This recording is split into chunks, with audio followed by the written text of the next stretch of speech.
Yo, yo, yo, yo, yo, what's good, everybody? This your man, Young Squalor, and this is another episode of Always Everything with Squalor, where we discuss everything always.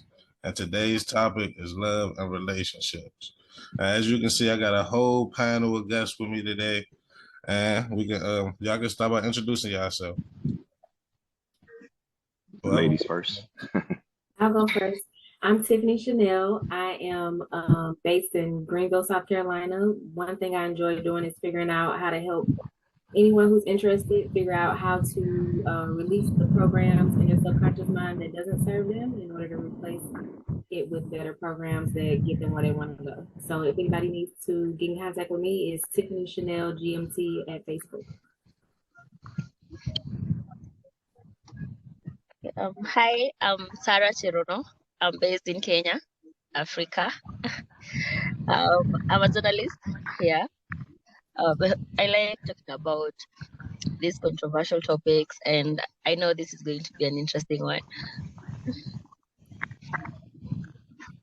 Okay. My name is Samantha, and I'm based out of Houston, Texas. My passion is cooking. I am currently single by choice. I'm very, very, very picky, very, very selective. That's about it. Wait, are we And how supposed to y'all talk about our status? I did not get that.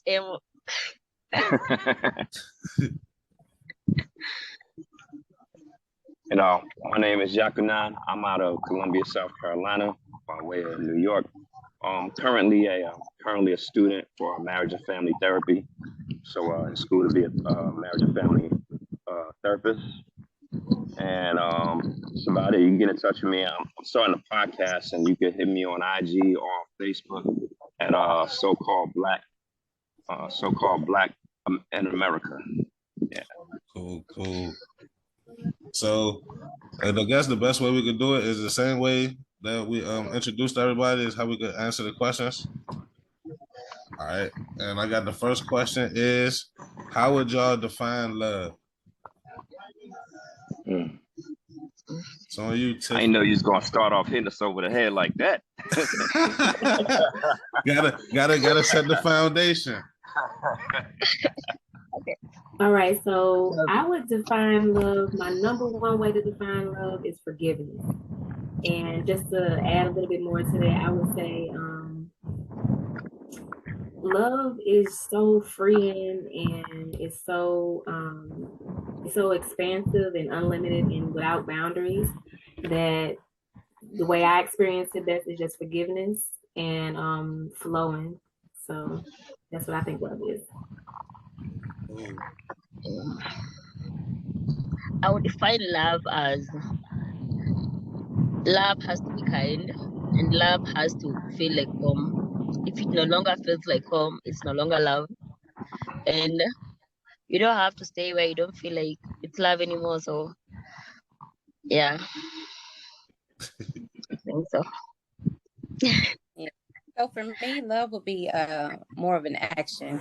It literally is movement. It's just constant action, constant flow of spirits and energy and vibes and vibration and stuff like that. That's just, I don't know, and a lot of communication and honesty and mostly comprehension more than communication, because you can communicate all day, but if you can't comprehend nothing you're talking about, it's like, what is you talking about? Yeah, you're right about that. That's the truth. I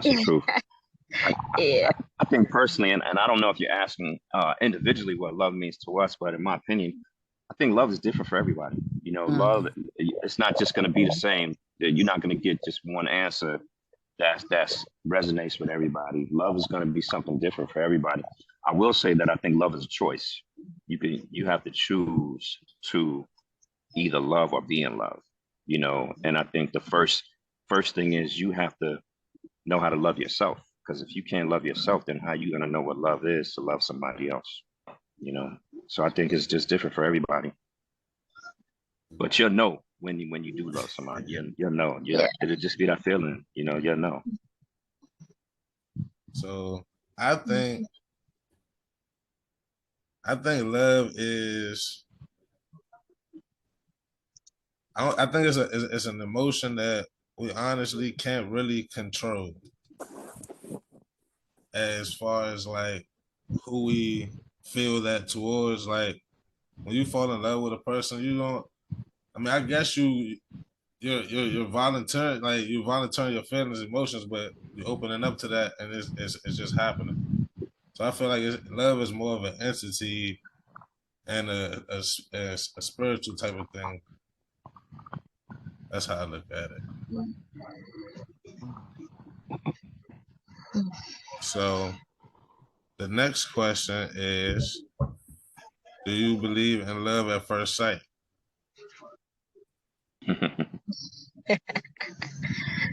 I would say absolutely, because I feel like at first sight, I love everybody, so I believe in love at first sight. I actually don't. I believe love has to grow. Love has to come from somewhere. Most people that I've loved in my life are the people that I've gotten to know them. I feel like I fall in love with the person that you are. You know, first impressions will never tell you the person, the character, the mindset, the behavior. I don't know.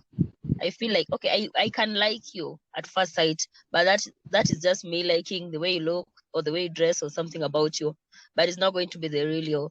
So I feel like love for me has to grow. I'll fall in love with you more. The more I know you, the more I love you more. So.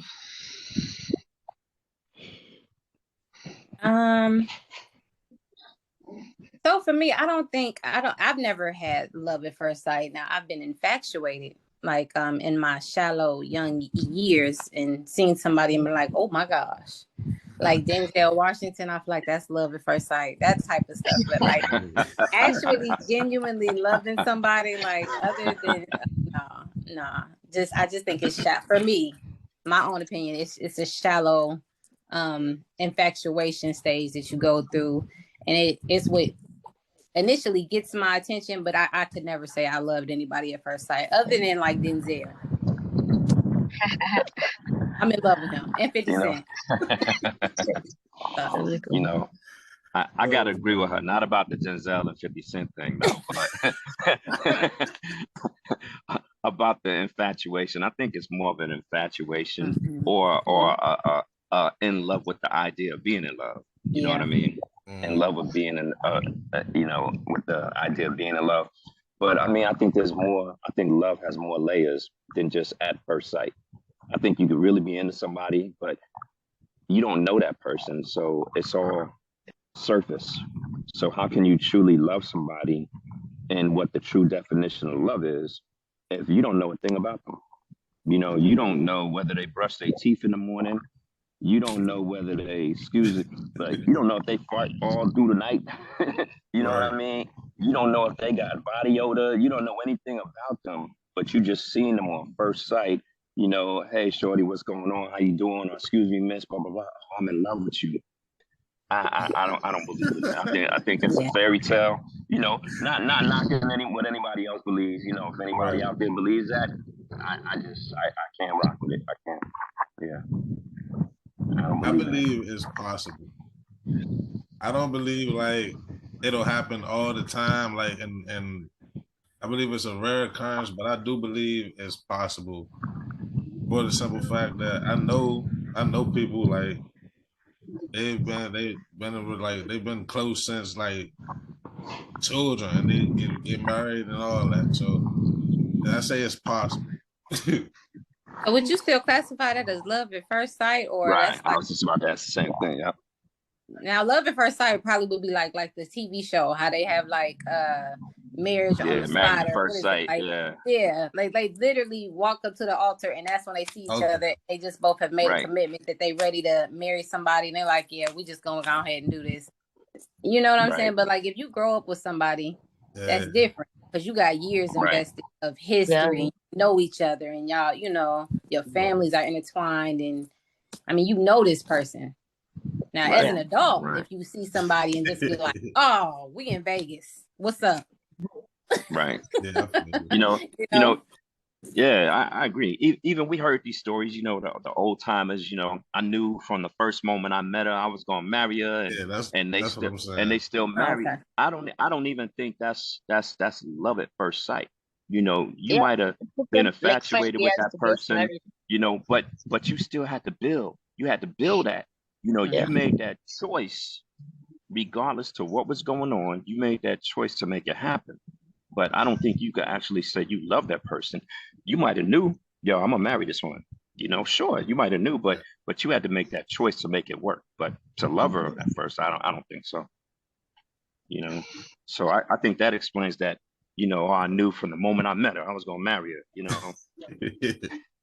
You think that's more of an idealistic thing that just will happen to work out? More of movies. In movies, that's what happens in movies. In real Yeah, life, fairy not so tales. much. Not So so y'all much. Yeah. never seen that happen in real life? Eh, Mm. I don't know. Until I see Not like a happy couple. I You think seen it, everyone that I Tiffany? know who is married or in a relationship, they're just trouble. I've never seen like actual paradise in marriage. I'm yet to see though. You take even arranged marriages. Some women are born, and from the time they're 6 years old, they know who they're gonna marry. Their families have arranged that. They know who they're gonna marry, and on that marriage day, they might be okay with it, but they don't love that person. Well, I said They have to that ain't grow. They living have to hard grow right into there. that. But they We grow actually into have that. You that. know what I mean? We have that here. There's a tribe, literally my tribe. When the person is married, when maybe a daughter is born into that family, okay, what they used to do, there's still people who are still practicing. A person would come and like bathe them, like give them a bead, and that daughter will wear that bead on her neck until she turns like 15, and then now she's good to get married. And funny enough, those marriages usually last longer than these ones of ours Hmm. that you're still looking for those happy, uh, those love at first sight situations. Right. I don't know. I feel like they had an idea back in the days. It still works. Even Indian marriages, most arranged marriages, I feel like they work because when they're raised to believe that this is what you should do, this is what you're supposed to do. So they don't even fight the system. They end up, getting. But I don't think that's happiness. So I have I a think question. that is just the idea and the tradition. So I have a question about you about that tradition. So is that like more so for the purpose of like wealth or like financial gain or something like that, or is it like to keep? Is it for just Okay, tradition, mostly, religion, or something like that? mostly is about families, joining families, like two families.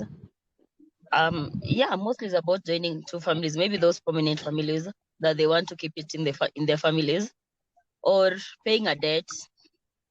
Okay.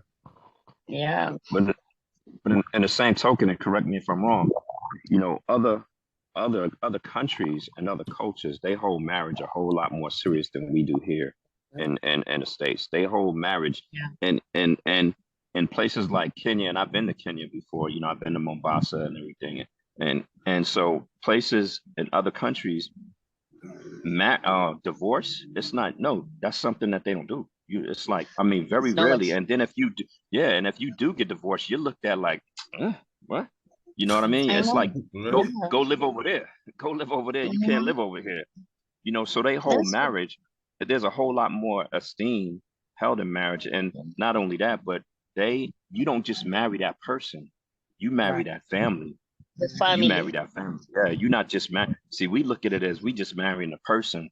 They don't marry the person. They're marrying the family. You don't just marry the husband.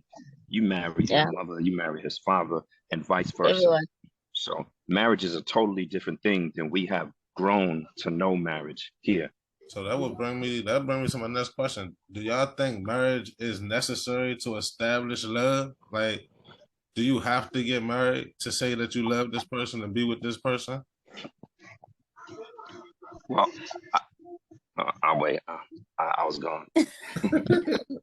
taken. That's a great question. And so, my perspective on marriage, first of all, I think being able to marry the energies within the individual first is necessary. So we hear a lot of talk about feminine and masculine, or about the yin and the yang. So understanding the energies that each person may have inside of them and being able to marry those first. I think if we're talking about, because for me, marriage would be more like for spiritual growth and things like that. So once I marry the energies I have in myself, then if I decide, if I wanted to quote unquote marry someone for love, but for me, marriage is absolutely not a requirement, not in the traditional sense. I feel like my duty and goal is to marry the energies within myself and create that harmonious balance.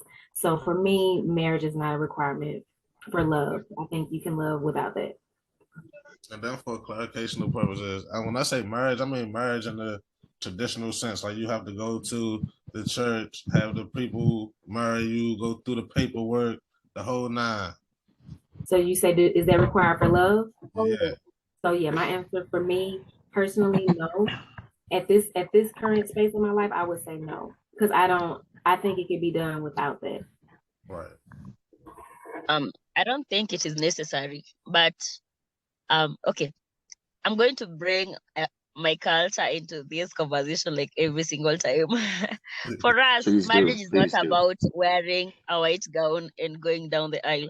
Marriage for us is this whole institution where you have to pay the dowry, you have to do the traditional weddings, you have to do, you have to go to, I don't know, visit who and who and who. Like it's this experience that we actually look forward to it. Trust me, like I don't want to get married, but I feel like I want to go through the process. I want to dance in my traditional wedding. They're usually very beautiful and very eventful. Yeah, I think I would want to go through the process without actually getting the husband in the end. So for me, I just love you. I don't know. I think it's love at first sight because I love you, young lady from Kenya. Your accent is so beautiful and it's intoxicating. So every time she's talking, I get closer and closer. Like, what is she saying? I'm like, oh my god. No, but I think it's really interesting how I'll go back a little bit, a few topics, because I didn't want to cut anybody off. But I think it's interesting how families they raise their kids with these morals, these traditions, these understandings that, you know, life is not a game, and you know, we have somebody set aside for you. So don't play games, go get your education and everything, and then we're gonna match you with somebody. So in that sense, I can kind of understand it a little bit more, and I can see why they can last a little bit longer, because you've been built and I don't want to say brainwashed, but just motivated to understand that it's not, I'm sorry, no disrespect, but okay. not necessarily brainwashed, because I appreciate it. And I wish that, because I had even thought about letting my mom actually pick who I was going to marry, because I'm like, obviously I'm getting it wrong. But I think it's a really, really neat concept though. And I can see why it will work over the stuff that we do in America or in other countries, just all over. And for me, I would have to be married. I'm in a different place spiritually and mentally and emotionally. And I'm putting God first. So in order for me to actually deal with a man and everything like that, it's going to have to be led by God. God is going to lead me to that person, and then I can follow that man, because I can't just follow a random and be like, oh yeah, we just going to wing it and see how this thing works, because obviously that hasn't worked. So, you know, I understand. I understand Yeah, my father has been trying to different. Yeah, he's been trying to get my attention for a while. So now I'm understanding like why a lot of things didn't work, because that's not what I'm here for. So I don't knock anybody else that feels that way. But for me personally, emotionally and spiritually, and how I love, it's dangerous. So I think it would be better for me, when I say I love somebody and I actually be like, yeah, we're going to do this and we're going to get married, it's going to have to be the traditional way. We're going to put God first. As long as he got God first, and we'll have that same common goal, and it'll be so easy to steer it. But you're going to have to get some papers, and we're going to have to go down the aisle. I'm not here for game. I'm here for game. And it's not a thing of you playing with my heart and, I'm not a fun girl. And again, nothing against anybody that feels any different way. I'm just spiritually and mentally and emotionally, I'm somewhere completely different. Mm-hmm. I think for me, it goes back to the whole concept of how marriages and the courthouse and doing all of this began. You know, a lot of people don't know the history behind that, but the history behind that was done because of misogynistic laws. You know, back during the days, a lot of the Caucasian women were marrying melanated slaves, and they didn't want to be with their own men. So that's when they came up with the laws that stated that any Caucasian woman that married a melanated man would lose her citizenship and would not be allowed to be a citizen anymore. And so this is when they started, this is when they, and this is known as the misogynistic laws. And so this is why they came up with marriage certificates. Prior to that, there were no marriage certificates. So the whole marriage certificate is to govern us as a people, our community, to govern us, to make sure we're not dipping in in their pool, so to speak, you know. And so knowing that and knowing the history of that and everything, and knowing that prior to that, we didn't do none of that. We didn't do none of that, you know. And you have to look at what marriage really is. You know, marriage is a union before, you know, the creator, the most high. You know, it's a union before him. Why do you need a court to tell you that that's so? You know, all you need is witnesses, a family, and a promise. You know, and a promise, and you could put that in writing. You know what I mean? As something like a ketubah or something like that. You know, go back to our traditional ways. We didn't rely on the system to govern us, because what people don't know is when you include the court system in your marriage, there's three marriages that go on. It's you, your spouse, and the court system. You're also marrying the courts. So, you know, that's something to think about. So, and quick answer is no. I don't feel you have to go through the courts and all of that stuff. No, I Let do me say believe there something. needs to be a Okay, I feel about the certificates right now where we are in this era. It's more about security. You know, like okay, now we are married. Okay, what do you have to show for it? If things go south, who is going to intervene? Like, who is going to decide who is going to get what? I don't know. I feel like it's more about security, and for us, there's respect that comes. You know, there's this can we stay marriages, of course, in every society, but when you're legally married, there's that respect that comes with it. You know, you're the wife. For us, when your husband is a doctor, even if you're a housewife, you're a doctor too. You know, when your husband is a doctor, and I don't know. I feel like that title, when you have that marriage certificate, it gives you, I don't know, respect. Oh, the way I look at marriage is, as far as the law marriage goes, I feel like it's a scam because the government really shouldn't have. You have to pay to get married. Then if it don't work out, you got to pay again to get divorced. So it's like I don't feel like it should be that way. If you want to make a commitment and like you said, a promise, it should just between you, your partner, and your God. That it shouldn't be. That's how I think it shouldn't be. The government shouldn't be involved with it at all. Yeah, I agree. And then on top of that, as far as a little bit of bias, I've never been married before, but I've seen the people close to me go through a divorce, and the guy usually never wins in the end. Yeah, so it's a security for us because yeah. we're always the ones who end up with the kids. What do you want to win? And you're going to get married, you're going to remarry. But for us, you're being left with 3 kids.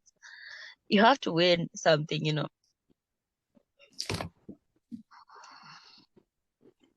Well, not always. You know, I'm a single dad. I had a 5-year-old daughter. So, you know. Oh, so you say you won. At least you won. Yeah, kids I'm a are a single blessing, dad. though. I love It's that. me. Definitely. It's me and my daughter. So, you know, it doesn't always work that way. Right. You know, but I'm with you though. Why I'm just not into putting the government into any of my business. You know, we rely on them too much, and what you're doing is you're giving them permission to take control of you. You know, and in Africa, it's a totally different system. Prime example, I got a friend in Kenya, and her cousin, it was a distant cousin of hers, in her village stole some money from her.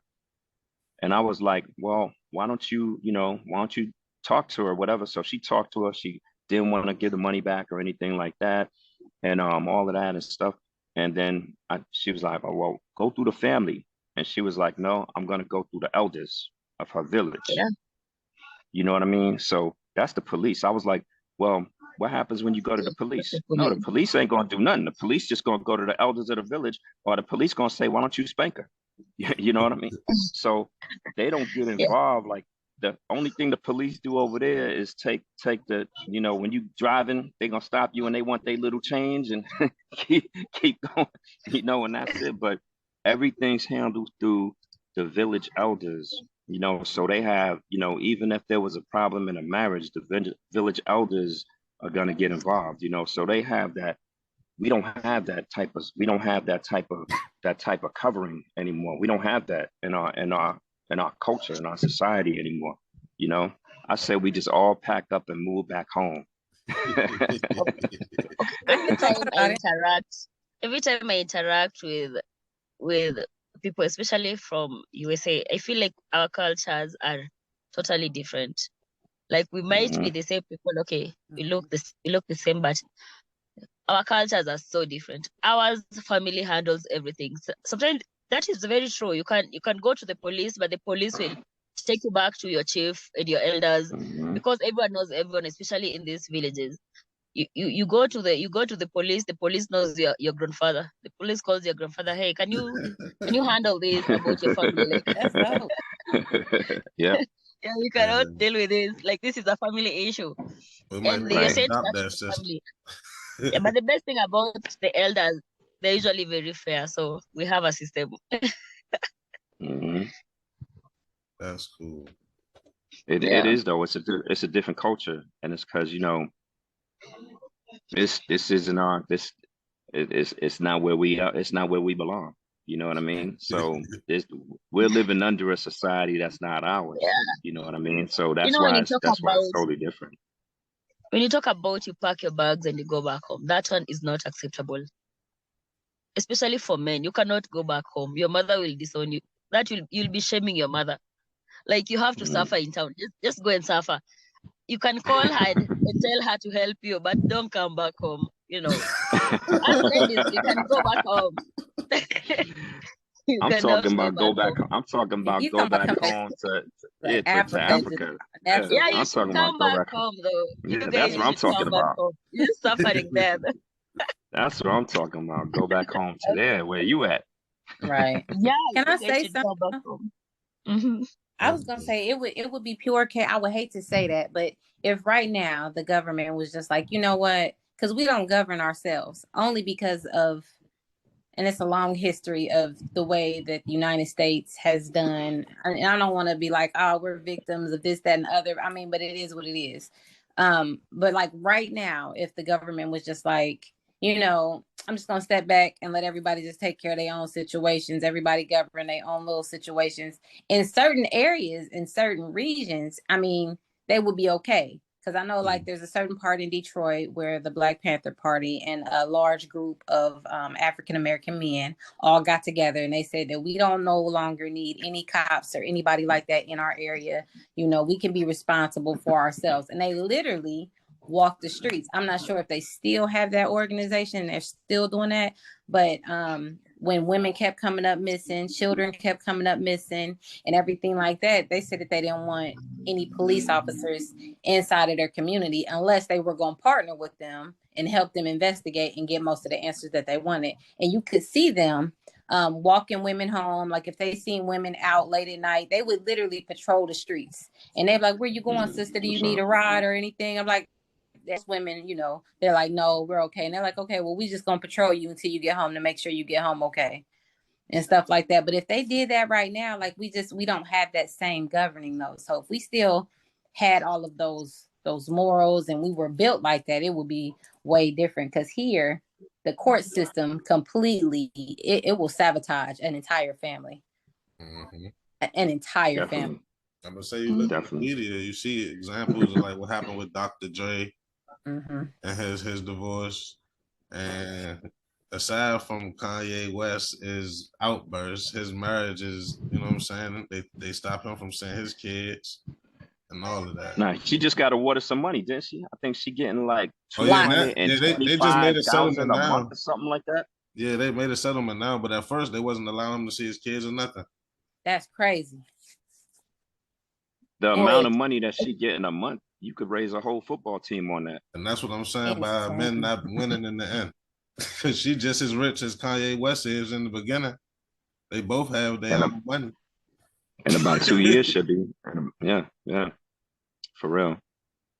So that and that goes back to what I was saying originally. We got to stop we gotta have to stop allowing the government to intercede in everything we do. And the first thing we do is run to the government. You know, we run to the government and say, hey, can you do this for us? Can you do that for us? And we're turning this over to you, and we're turning that over to you. You know, so yeah, I'm trying to break away from that system. So how do we do that? You know, and that's a whole nother rabbit hole. That's a whole nother rabbit hole. I'm gonna tell you first. Everybody got to get on the same page. That's the first. Yeah, because I'm gonna tell you, this country right now is no longer a country; it's a corporation. You know, and that's fact. I mean, the United States is no longer the United States of America. I mean, it actually has a DUNS number, and if it has a DUNS number, it means it's a corporation, it's a business. Now that's fact. You could look that up. So everything that's conducted, everything that's done here is done under UCC. When you go and do things, it's done under commercial law and maritime law. Nothing's being done under common law, which is supposed to be the only law of the land. So you have to break yourself free of that. And there are ways to do that. There are ways to do that. If you get with me on the side after this, trust me, I definitely will. I could hook you up with the right people. Any y'all get with me on, after this, because I don't want to take up your podcast. I don't want to take up the time on that, because that's a whole nother rabbit hole. You know what I mean? But yeah, make sure you get episode about that too. Well, I'm gonna segue back to love and relationships a little bit. So, question it will be, what do y'all think an ideal relationship would be? That's a great question. Like the brother said before, I think, of course, it's all depending on the person. Me, I break down words. So I've been breaking down the word relationship in general because, we have all these ideas that, to me, they're fallacies, they're false beliefs. So for me, an ideal relationship is where you're an ally with somebody, where you find a way to be beneficial to everyone around you. And so I have a dream of a society where there's peace and love and harmony. So I feel like we could all be in healthy relationships with one another. And each relationship would have whatever boundaries it needed to have. You might have one that's where you doing marriage type stuff, but so for me, ideal relationship is where we are allies, meaning we're friends, meaning our actions demonstrate that we do things that friends do. I'm an asset to you, you're an asset to me. So that's a perfect relationship to me.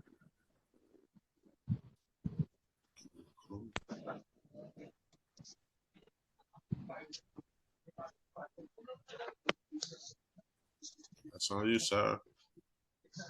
Okay, so I feel like my perfect relationship would be a respectful relationship. I feel like we love each other, you treasure each other, but you don't respect each other. I feel like when you respect me, you're not going to do something to hurt me. You're not going to say something to hurt me. You're not going to, respect. Just respect me, and then maybe we can figure out the rest. For me, it's real simple. It's just honesty and loyalty, like an ideal relationship with me, because I'm real different.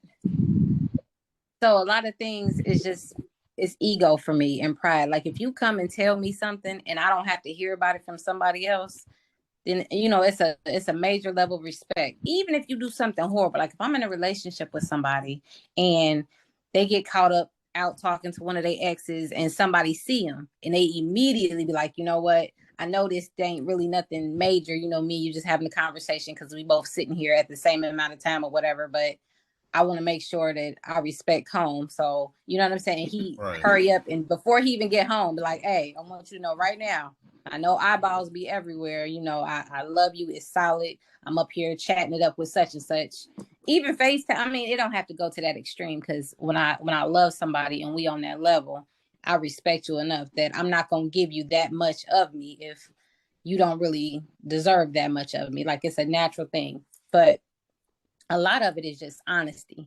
And if you can be honest with me, I mean, I'm talking about you didn't get some horrible things, like you go do something real, real horrible and you can come and tell me and be honest. I'm like, oh, I got a whole nother level of respect, because when you do something to deceive me, and then I got to hear about it out there from somebody else, they going to put 10s on it, and I'm really going to look stupid. Yeah.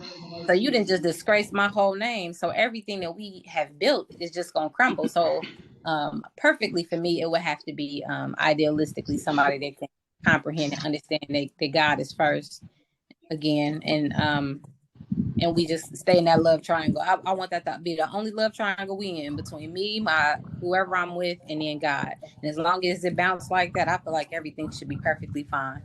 That's an idealistic relationship for me, though. That's what's up. That's what's up. So now, did you say ideal, perfect, or good? Because ideal. Idealistic. Relationship. Oh, Okay. Sorry. Okay. Yeah. Okay. So ideal relationship. I think an ideal relationship would be someone who I think a couple that understands, and I'm thinking from that therapist mind now, but you know, somebody who understands that, you know, there's gonna be problems, but both people have to understand that neither one of them are the problem. You know what I mean? Neither one of them are the problem, and that the problem is the actual problem. So you can sit there going back and forth all you want, but if you guys are supposed to be a team, if y'all are supposed to be a team, then if he wins, if he wins and she loses, did he really win? Because there's going to be consequences. You see what I'm saying? Right. Now that he won, she's still not talking to him, you know, or vice versa. You know what I mean? So did either you win? No, neither one of you won. So there shouldn't be a matter of winning or losing in a situation, because I don't care who you are. I don't care how perfect, ideal you think your relationship is, because we are individuals and we grow up different and in different areas and different parts and everything. When we come together, we're going to have different ideals and different things, that different ways we do things. There's going to be situations where we just don't get, you know, there's going to be problems. There's going to be talks, there's going to be confusion and everything else. So there's going to be times where we have disagreements, you know. So I think an ideal situation would be, having a partner, having a mate that understands, first of all, that it's not about either one of you. It's about fixing the problem. And regardless to what goes on, regardless to how mad, because you're angry, it doesn't give you a right to say what you want to say. Because it's like a gun. When you pull that trigger, you can apologize all you want, but you can never take them words back. You can't take them words back. You know what I mean? So being angry doesn't give you the right. And I always say that being right by being angry does not give you the right to say whatever you want. It doesn't give you that pass. Well, I was mad, baby. And you know how I get when I get angry, I just anything comes out. No, because even though you apologize, that's still resonating in my mind. The things you said, even, and I might forgive you, but it's still going to resonate in my mind what you said. So even when we're angry at each other, we still have to take the time to have respect for each other. We have to have so you have to have that respect for each other. And it's okay not to agree with each other. It's okay. So to me, that's an ideal situation, you know, and an ideal relationship is somebody that, you know, you don't have to agree with, and y'all are still cool. You know, y'all could be best friends, and y'all could joke about not agreeing with each other. And at the end of the day, y'all can still come together and be peaceful about it, you know, and have a good time, and you know, that mutual respect. Cool. My answer is basically you have to have respect, trust, and communication. And I say that because If you respect one another, obviously, you're not gonna try to hurt the other person. So you're not gonna necessarily tiptoe around them, but you're gonna take them into consideration of the stuff you do in the everyday life or whatever. You're gonna, because you know in a relationship you represent the other person as well. So that's part of the respect thing goes. And trust, you have to be able to trust a person. I mean, you want to fall asleep around somebody, you know, you want to trust them that they're not gonna steal your stuff, or you know how people do, man. It's like you want to trust people. You want to know that you can leave some money down. They're not gonna take your money. You want to know that if they go out to a party, they're not gonna do nothing crazy. You just gotta have all of that. And as far as communication goes, you have to be open. You have to feel comfortable with the person enough to be able to talk to them. And that's how I feel like ideal relationship should be.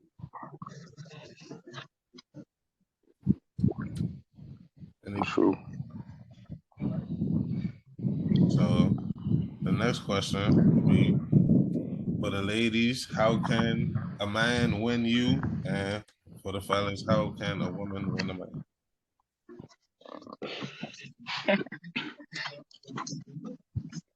Well, basically, I need to get my pen and pad out for this one. Hey now. What would you look for? Taking notes on this one. Right. How should a man approach you? Or, whatever you want to describe it, however you want to describe it. We start with Tiffany. Yeah. Yeah. I think how a man could win me is he would have to I'm gonna use this word. He would have to worship me. And when I say worship, I'm gonna explain.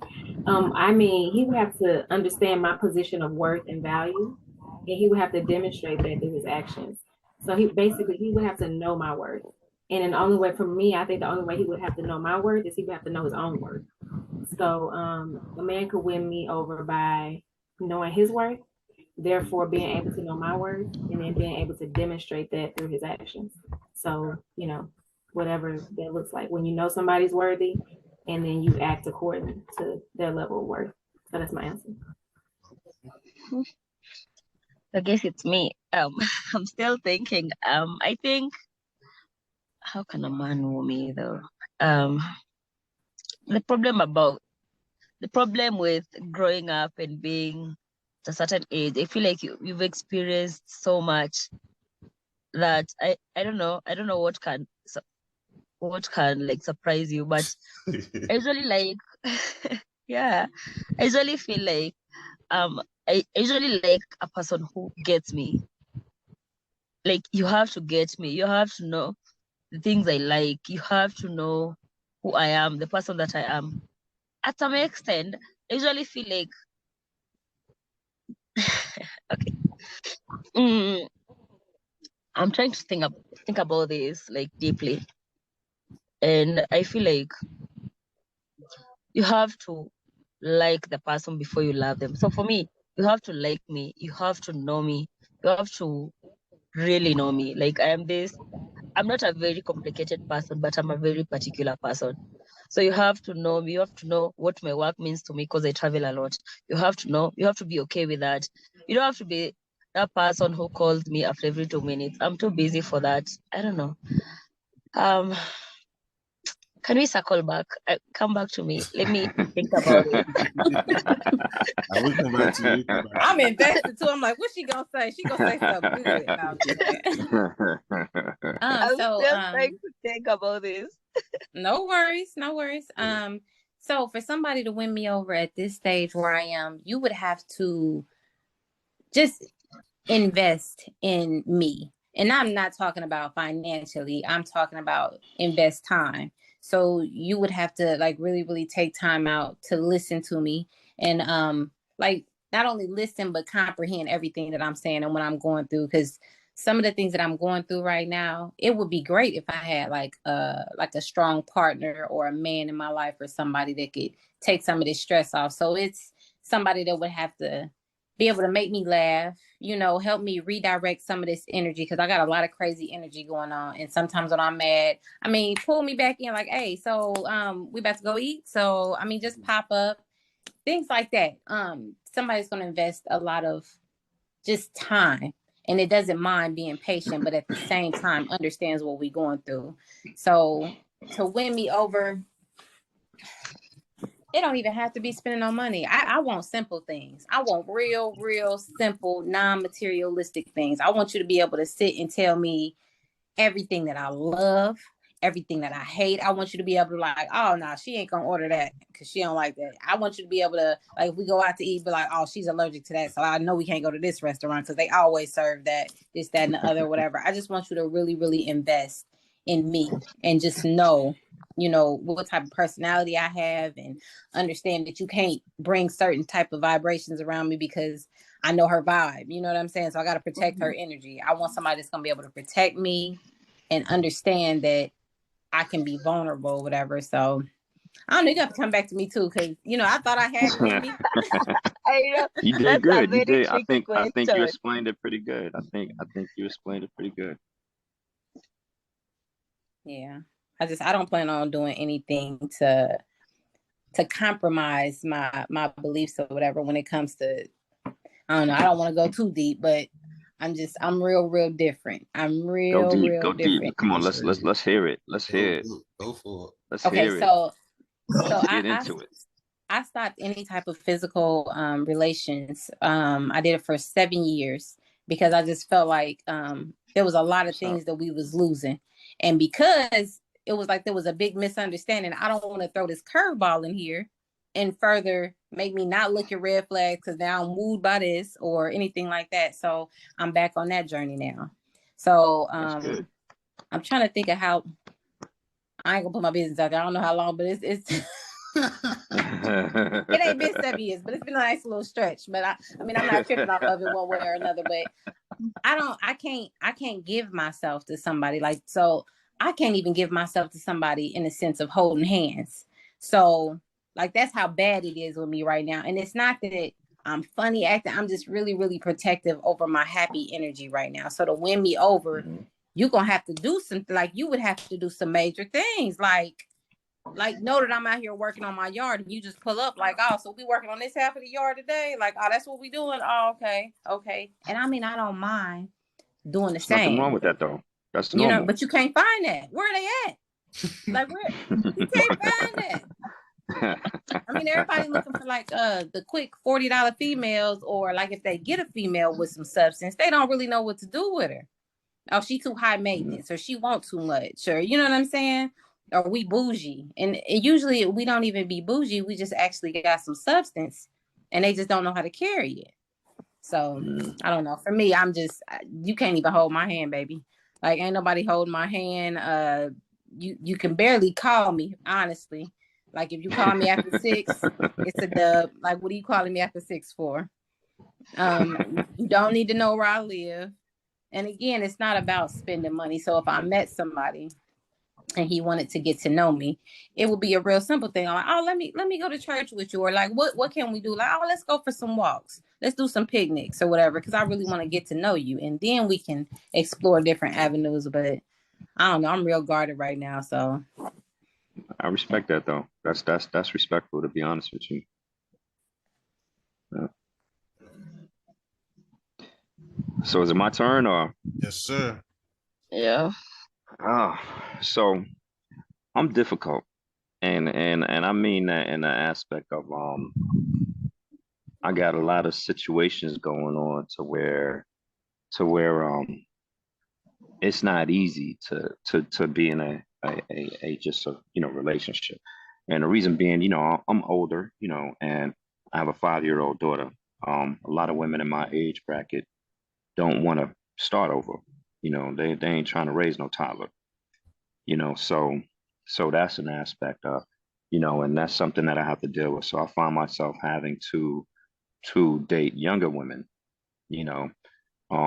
that might have toddlers, you know what I mean? But then that's a whole different thing you have to go within. And then also, I'm Hebrew. So now I have to find a woman that is at least even open to that type of lifestyle. Certain things I eat, certain things I don't eat, certain lifestyle that goes along with that. So it's different, it's different, and it's a whole different dynamic, and I'm not just, one of these people that say he Hebrew and, out there still doing the crazy stuff and all that. I actually, I try to live, my life the best that I can, as a Hebrew man, so it's totally different, so yeah, it's a little different for me. I'm a whole different dynamic, and then on top of that, I just bought a whole bunch of land out in the country. So, I'm doing the off grid thing. I'm doing my whole land and living off grid, and I'm not trying to depend on the man. As we said, I'm not just talking it, I'm trying to live it. You know what I mean? So I'm trying to build some, I'm trying to get some solar panels going and everything like that. I got well and septic, doing that, and growing my own vegetables and garden, and growing everything I eat. I'm working towards that. I'm not at that point now, but I'm working towards that. But I purchased the land, 13 and a half acres, and I'm trying to, trying to make it happen and trying to make this legacy for my daughter. You know what I mean? So I'm trying to live that life, and a lot of women ain't about that life. You know what I mean? They ain't trying to live that type of life, so it's different for me. I just have to trust that, whenever the Most High finds, or leads that woman, puts her in my path here, let me know. And until then, I'm good. I'm raising my daughter. I ain't worried about it. I would love for her to have a positive female role model in her life, but, I just have to trust in him that he's gonna, work it out. Can I ask a question? Sure. Me or him? No, I want to ask you a question, sir. So how's that working out for you, but dating I became younger sir women? all of a sudden. I'm sorry. No, because I'm intrigued, but I'm like, you got a 5-year-old, and then you said, well, you got to kind of date younger women, and then you throw this other. Well, I mean, for them, it will be a curveball. So I'm just like, so what type of women do you like? Is it really hard? Is it complicated for you to date women?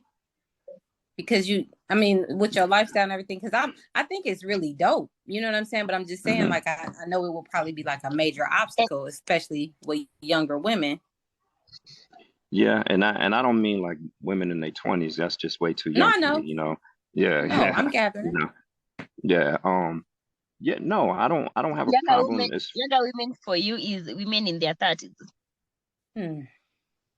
Like 30s and 40s. Is that what you're saying? Those are not young women though. Or younger, yeah. Okay. Right. I had a call try to come through. What'd you say? I'm sorry. She was saying the age. What's your age range? You said not women in their 20s. So is it 30s to 40s? I'm 53. I'm 53. Are you 53? I'm 53. You look good. Okay, Black don't crack. I work out. I work out. I go to the gym. You know what I mean? I eat. I try to eat right. I just got a problem with popcorn though. I can't help it. I can't get away from popcorn. Yeah. Don't throw some popcorn in front of me. That's a wrap. Oh shoot. But yeah. I've never had that though. Yeah. So. So, but yeah. So let me try to throw my Bluetooth back on. I had a call try to come through. But yeah. So now, what was your question though? So for me, I was wondering how you date women then, because living that type of lifestyle. I mean, I don't know. I think it's really intriguing, and I can see how somebody will be intrigued or whatever. But for you, I just wonder, how is it? Are you having a hard time in your dating life? And I mean, it wouldn't be your fault, but you are. Right, definitely. Yeah. Oh yeah, definitely. Because of those all of those obstacles I mentioned. It's either if I meet women. So if I meet a woman that's okay with me having a younger child, is she can't deal with the lifestyle that I live. You know what I mean? And the lifestyle and the certain things that I eat and don't eat and stuff like that. So what don't you eat? I'm sorry. Read the Bible. It's in the. I think Jews, like your Jesus Jew, right? No meat. Huh? Yeah, so I don't eat any type of pork. I don't need I don't need any shellfish. I don't need, if I eat fish, it has to have scales and fins. And by my own choice, I don't eat beef. But I can eat beef. It's not anything. I just choose not to eat beef because of the way they raise cows here and everything and what they do to them. And I'll be honest with you, if I could get off of any type of meat, I would. You know what I mean? If I could just eat all fruits and vegetables, I actually would. But only so really, my main diet just really consists of fish, chicken. Can't get away from the chicken. I don't know. I'm telling you. Chicken, yeah, chicken and turkey. Fish, chicken, and turkey basically is my main meal. And I eat a lot of soups, stuff like that, soups and vegetables and stuff. So that's my main meal. It's so funny how you guys can be vegans and you choose not to eat beef. I think beef is literally our staple food. Mm-hmm. You eat beef with everything. Like literally our ancestors used to eat milk and beef alone. Like meat is everything for us. I can't imagine not eating meat. That is scary. Well, I would eat it. But see, here's the difference between here and there. Y'all grow your own cows. Y'all have your own cows. Y'all know what's going into your cows. Y'all aren't putting a whole bunch of pro hormones and all kind of stuff into your cows like they do here. So there's a difference.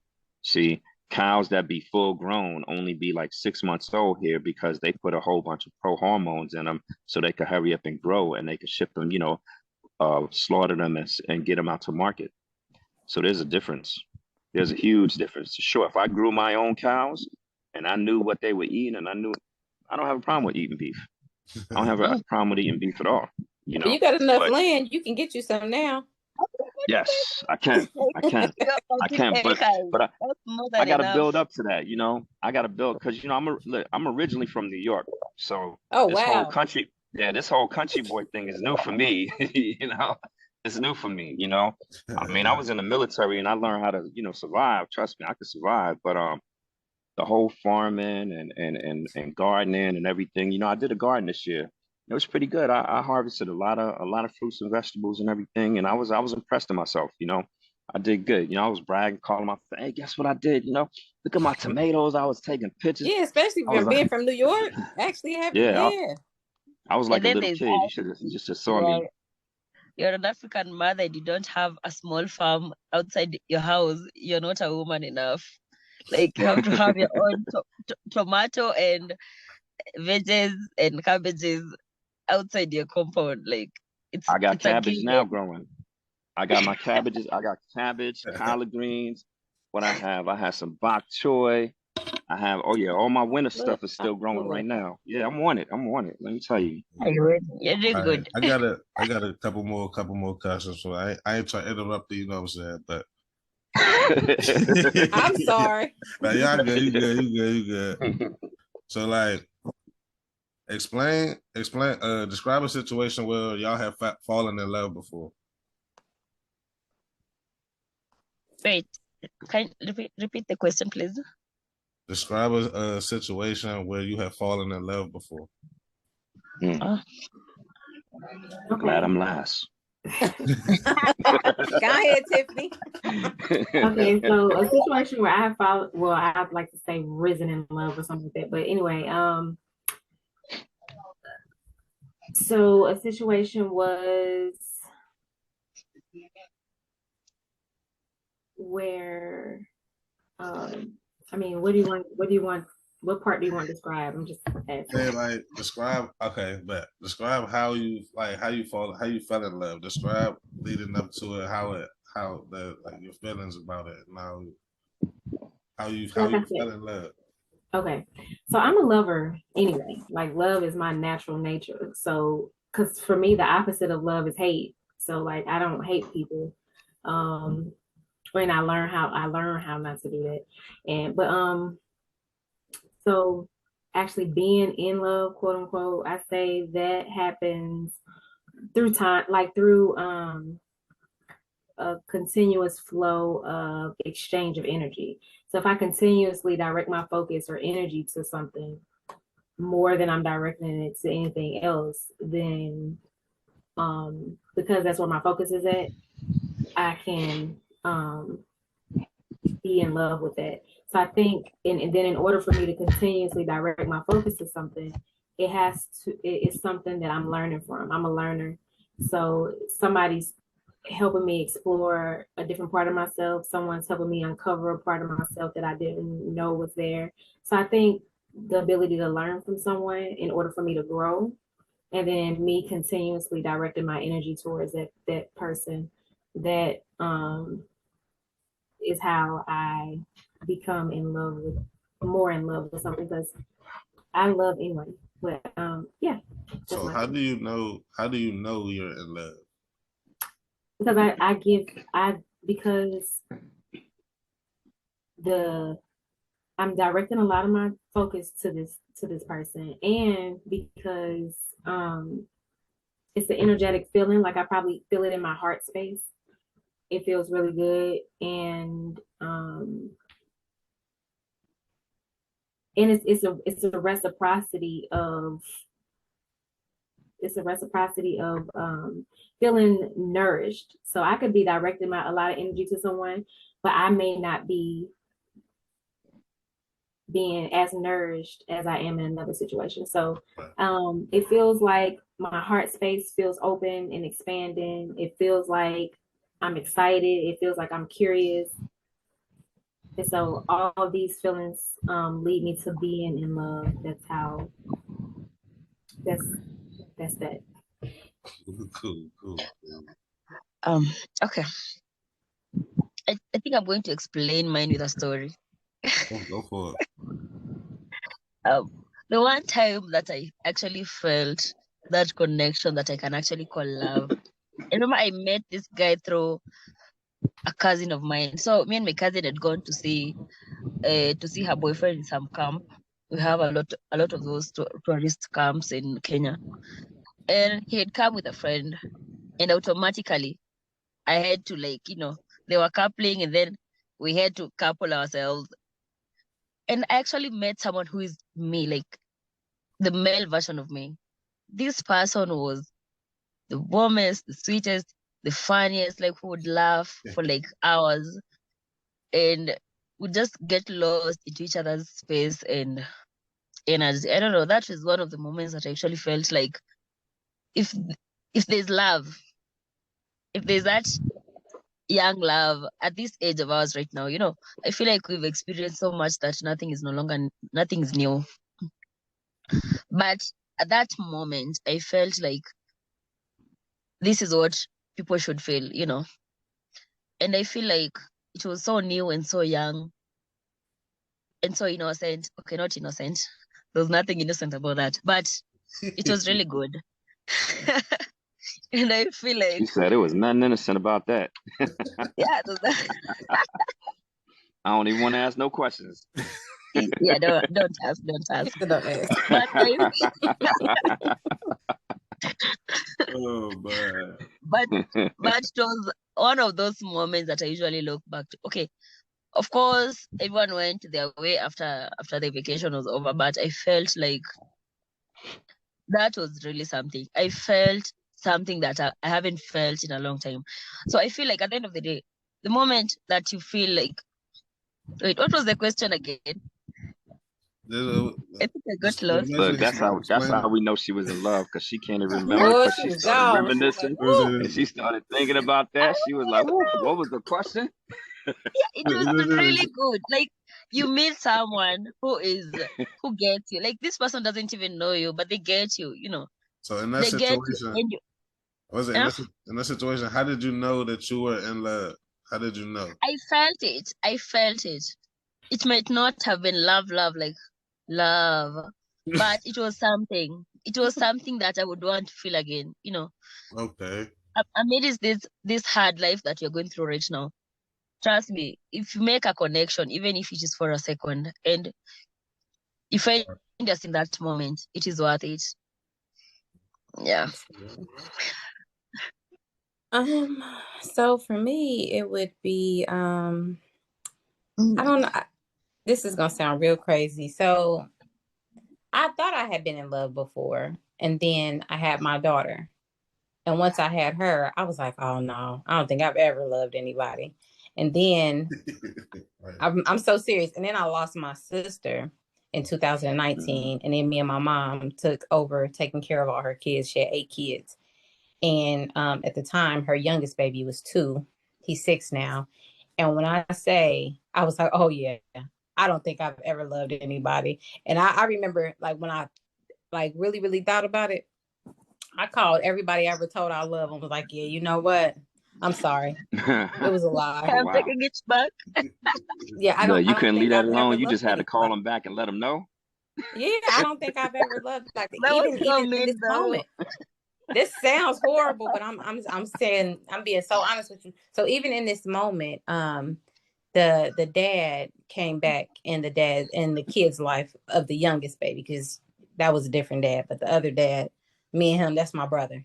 But the youngest one, his dad came back into life, and literally over the past, what I want to say like a year and a half, completely turned our lives upside down. Ain't been in my nephew's life since he was born, other than like 2 times, and like literally just took us through the absolute most. And they literally just gave him custody probably like 3 months ago, made us turn him over after he'd been with us since he was 6 months. And when I say I have never loved anybody like unconditionally, like that type of love, and I know it's different because they're kids and everything, but when I say it's just, that's why when you said you had a 5-year-old and it's hard for women, and I'm like, that's crazy, because I was with my stepdad, and my mom and him split, and when they split, I stayed with my dad. No harm, no foul towards my mom. They didn't have to go through a whole custody thing, because I just was like, I bounce back and forth between. And I'm like, as long as you happy, I'm good. As long as you happy, I'm good. And I mean, that's just how it was. Plus, I was like 14, but it's an honorable thing when a man takes care of his kids. Now, in this case, this is something completely different, because it's a long story, but trust me, y'all hear about it later. But it's something completely different. But this is when I knew what love really was. Like when I lost my sister, I'm like, man, I lost my best friend. And then my nephew, I mean, she had other kids, but this baby needed somebody to really step into that space, because she had brain cancer. So it was like a slow progression. And as she was declining, she couldn't remember who he was. She didn't have no connection with him. So he was like attached to me at the hip. So it just, I don't know. That's like love for me. I was with somebody for like, how long was I with that sucker? I was with that sucker.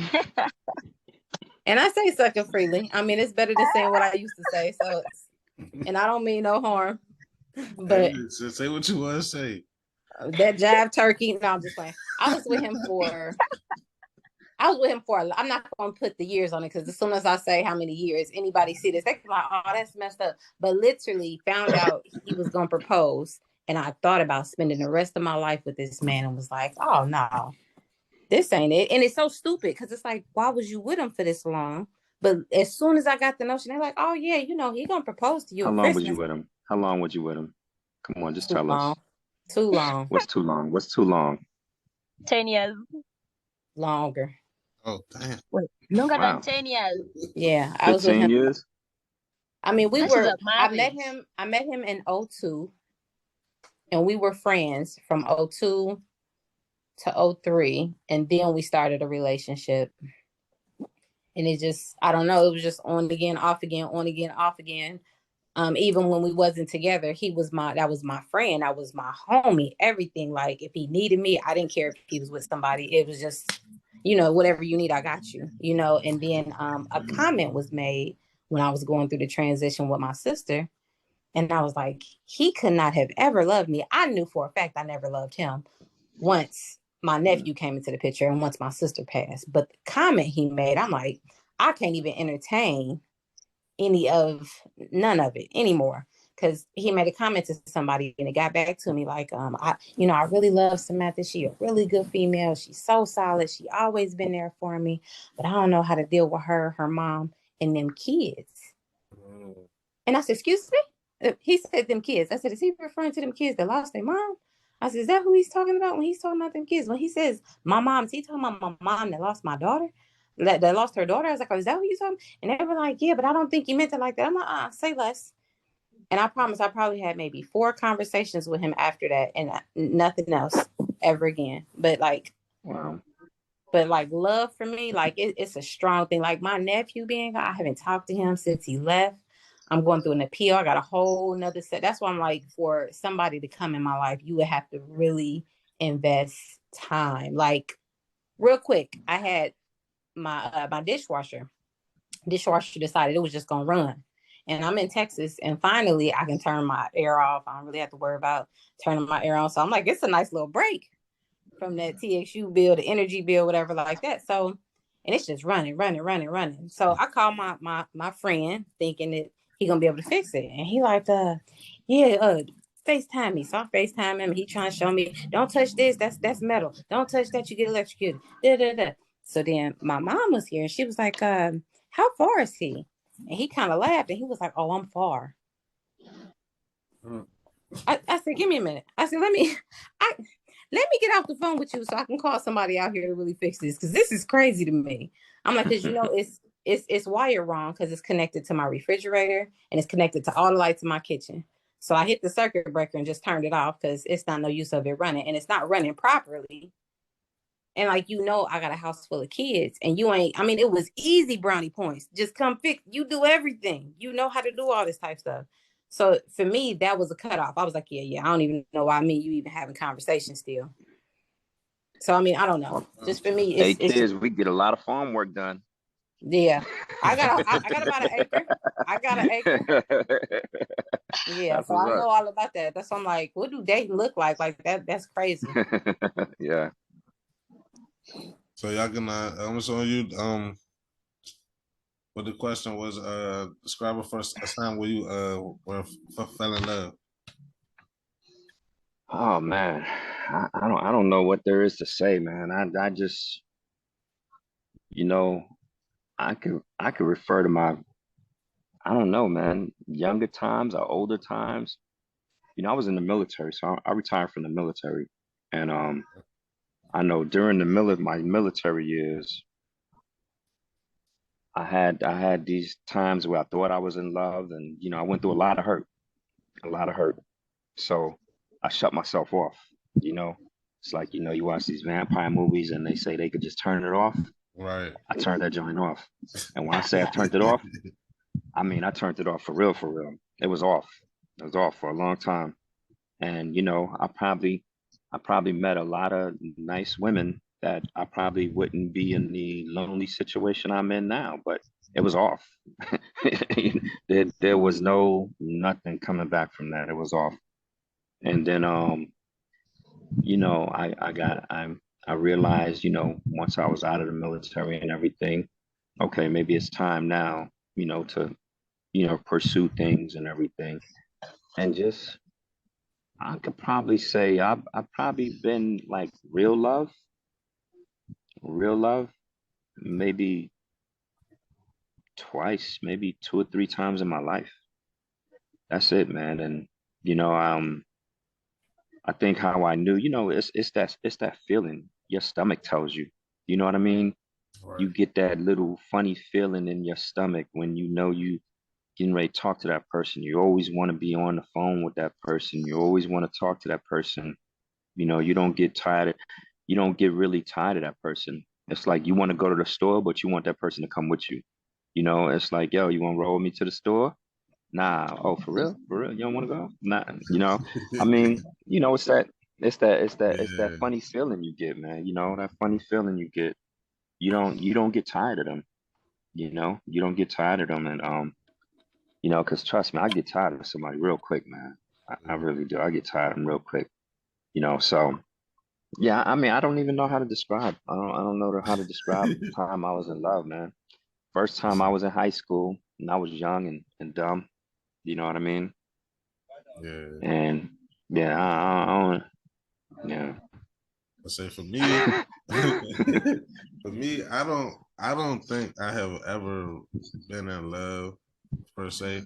And the reason I say that because the longest relationship I ever had has been 4 years long. And after that relationship was over, it's like we don't even know each other. We don't speak. We don't see each other. We don't try to speak. It's like she's a total stranger now. That's why I say I don't think I've ever been in that at all. But now, just because you don't talk to her anymore, you don't think you ever loved her? And seeing as how like when you love people, you think about them still. Like even if you're not around the person, your heart will still be fond of that person. Like I've seen her in passing. Like we never even said hi to each other. It's like walking past a stranger.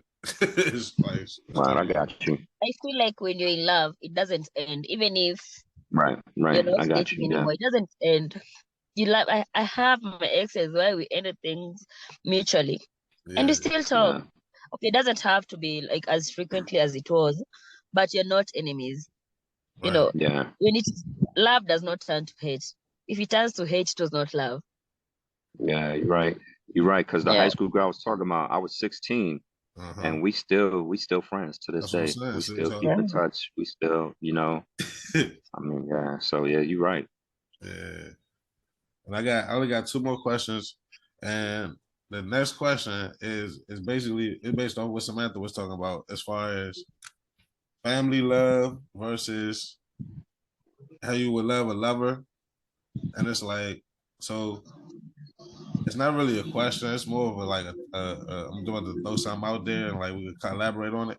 It's like, so you know how let's say you have a family member, you have a cousin, a distant cousin. You really don't know them, but you could say you love them because that's your cousin. You know what I'm saying? It's like equivalent to like a friend. Like you would have to get to know a friend before you can say you love them. You would have to get to know a lover before you say you love them. But as far as family, it's like you're born into, you just love them because that's your family, or you feel like you have to love them. Not all family. Feel about that? Yeah, not all family. family because of blood sometimes, man. Right. But I get what you're saying. I feel what you're saying. Yeah. So I would say that first, like I feel like the person that I like, the intimate type of love, like a lover, I feel like their relationship is always interesting because I feel like I always want the best for them. So I'm more direct because I feel like love corrects people, real love. So, and when I say, and I don't think we can offer I can offer them something to consider, but I'm not doing the correcting. They have to choose to correct themselves. But I feel like when I'm in a lover type of situation, I feel like I'm really striving for us both to grow and make the corrections in our lives so that we experience the life that we want. When it comes to family, I'm more susceptible to love them wherever they are. Like my family, I feel like the love I have for them is greater than the love I have for anybody else, because which is weird because like I said, I really feel like love corrects people, or it offers correction even though they don't have to accept it. But with my family, I just give them so many, I meet them where they at. So and with that, I guess I would stay around my family more because they are my family, as opposed to somebody else. If I need to create a stricter boundary, or if I need to allow us a little bit of space or something like that, I would do it quicker with someone who's not my family. So I feel like I definitely have more love for my family than anybody outside of my family. I love my family. We have a very big family. Like we combine both my dad and my mom's side. Our family is like, when we meet, we usually have these annual meetings at my grandma's, and you find that us, the grandchildren, were like, I swear we're like 70. Like we are too many. But one thing about my family that I love is that we always have each other's back. Like have a problem, or even just, you know, when I have a 2-year-old son. I remember when I was having my son. I'm telling you, they flooded that hospital until I was told, like, you have to have a limit. They can't come, like everyone can't come. So I have nothing but love for my family. My cousins are one of my closest friends. Apart from them being family, they're also my friends. But I've also had friends who are more like family than family. I don't know if you get my point. Right. I have friends who behave more than like family. So I don't know. I feel like love and family. Family is anyone who is around you and who loves you for who you are and who are there for you when you need them the most. And I have friends who do that, but I also have family who do that. So I think I'm just surrounded by love, though. I think I'm very lucky. You guys should be jealous. I have a lot of love around me. I just have a lot of people that are so positive vibes. I like positive vibes. I don't do negative vibes.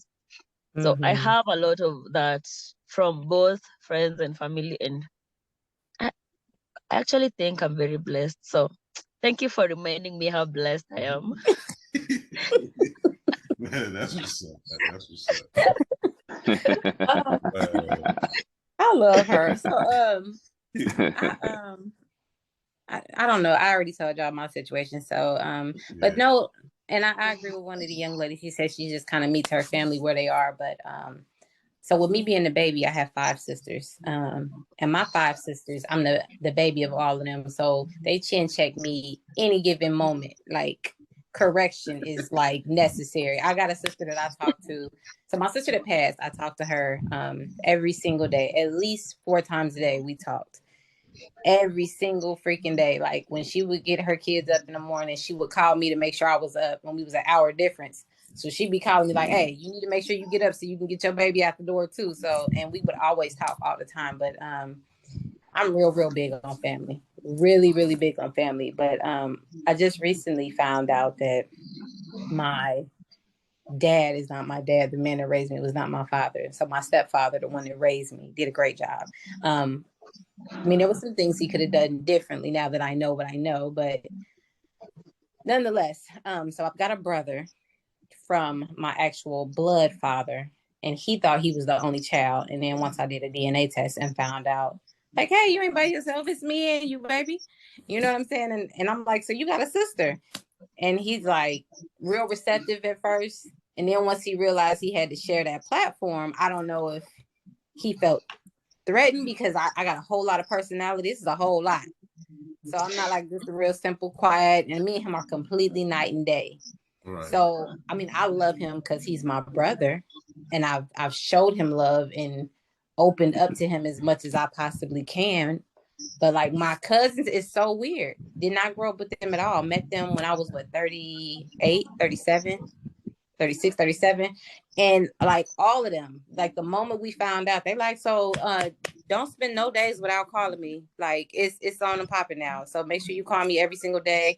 And I'm interacting with them. I talk to them. They come down here and fly down here. We'll hang out over the weekend or whatever. And I don't know these people all the way up until 30 plus years. And all of a sudden, just because we know that we are bound by blood, I mean, it's nothing but pure love.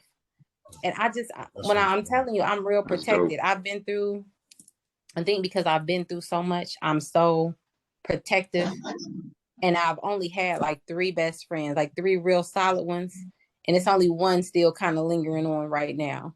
And she actually cut the umbilical cord for one of my sister's kids because I couldn't be there. She actually went to the hospital and cut the umbilical cord. So it would probably be family for me. I don't know. I'm real protective because of all the stuff I've been through. So my family love is something serious. Because if one of my sisters don't like you, oh, it's a wrap. It's a wrap. It's a wrap. Yeah, I guess I look at it. I look at it a little different, and I think I have to look at the stage of a relationship or whatever. You know, if you're in love with me being a man, if you're in love with a woman, and you consider that woman your partner in life, then she is your family as well. And you have to consider her as part of your family. And again, this is just my way of thinking. You can't separate her from, okay, this is my family and you're you, because you have to take her on as part of your family also. You're always going to have their love for your family, always. always, regardless. And trust me, my dad was my best friend. He passed away in 2017, same year my daughter was born. In fact, a month before. So unfortunately, my daughter never got a chance to meet my dad. You know what I mean? Everybody that met my dad loved my dad. My dad was the type of person, he could walk in a crowded room, and by the time he left, everybody was his friend. You know what I mean? I mean, my dad, and so, and I say that to say that, I held, that piece of my family, and then my brother just passed away 2 months ago. So I lost my brother. And then I think remember when we were talking, I told y'all I was on the road going to Florida. I was on my way to my aunt's funeral. My youngest aunt, she just passed away. So, I've had a lot of, situation with family, recently. So I do hold family in high regard. And the thing with me is, regardless how you get along with family, they're always still going to be family. Yeah. They're always family, because I argue with some of my family and everything like that. But you know what? They're always going to be there to have your back. They're always going to be there to have your back, But in my opinion, now, if it's just somebody you dating or whatever, no, you never put them before your family. You know what I mean? But if you have allowed this person to come into your space, you've allowed this person to be a part of you. You know what I mean? And you're at that point to where you love this person, you're thinking about living the rest of your life with this person, then in my opinion, that person is your family also. And you have to start looking at that person as your family also, because if you do decide to enter into a marriage, whatever that might look like, if you do decide to enter into a marriage with that person, then you're going to be conflicted. Well, who comes first? Your blood family or your spouse? Who are you going to put first? Because your spouse now is your family. That's your immediate family. So I don't know. I think it could be a touchy situation. You know what I mean? But I think you should always put if we're dealing with a spouse situation, you always put your spouse first. And I think if you have a loving spouse and your spouse understands, your spouse, whether it be a man and dealing with a woman, or whether it be a woman and dealing with a man, is always going to consider what your family would do. You know what I mean? They're always going to consider what your family would do. So, in return, because of that love they have for you, they're never going to want you to be put in that situation where you have to choose. That's my opinion. Say for me, my family's really not close at all. I got what? I got two brothers, 2 sisters. I'm the youngest. I never got a chance to live with any of my siblings or any of my cousins. And it's like, as far as me growing up, I look at my family as blood relatives. Like, the ones I'm close to is the ones that I would consider me to love them. But the ones that's distant, I can't say that I love them, because I barely talk. Like, I don't even talk to them. It's like I got friends that's closer than my brother. Like, I haven't seen my brother in probably like 2-3 years now. And it's like, I know that's my brother. When we see him, it's all, when I see him, it's love. But like, as far as in a general sense, we don't talk, we don't hang out, we don't, you know what I'm saying? So it's like, do you want to want to talk to them? I feel like it's sad. You should talk to your siblings. Your siblings should be the first people you reach out to when you have, I don't know, my siblings are my closest people. And for us, especially my sister, we talk about literally everything. When I'm going through the ups, the downs, the lows, the sideways, or whatever, it's her, it's me and her. So as much as I have these other friends and these other cousins and this other one, but I feel like sibling love is like the strongest one. So do you want to talk to your siblings, or they don't want to reach out, or is it that you're the one who don't want to reach out? It's not a sense of that we don't want to talk to each other, or we just, for me, it don't really be on my mind that much. I'm a creature of habit, and like, my everyday routine is my everyday routine. It's like, I got a question. Yeah. I'm sorry. Go ahead. I don't want to cut you off. Go ahead. So it's like, my sisters, I have my 2 sisters reach out to me the most. My 2 sisters do. They asked me how I'm doing, check on me. I had one sister who's actually mad at me right now because I haven't been to visit her. And so she's kind of beefing with me about that. But my sisters reach out to me the most. My brother, like I said, me and him haven't speaking in a long time. And like all of them have kids. I'll probably say my nieces and nephews. I don't even know. Like I'll probably say my nieces and nephews like probably twice. So I think this is just me, and I don't know you enough. But and you said you've never been in love. I think a lot of that stems from all of that though, because that's crazy though. I mean, not to say it's crazy, but like I know so what you said. It ain't normal. It ain't really normal, but it's not, but it's becoming norm. It's becoming the new norm more and more. But like me and my siblings, like even my brother won't talk to me. I call him every single day. He will not answer my call. Since I found out we were related, we at first, like I said, we connected. And then for whatever reason, he just did not really want to be bothered with me or whatever. Is he younger or older than you? Older. I'm the baby. Okay.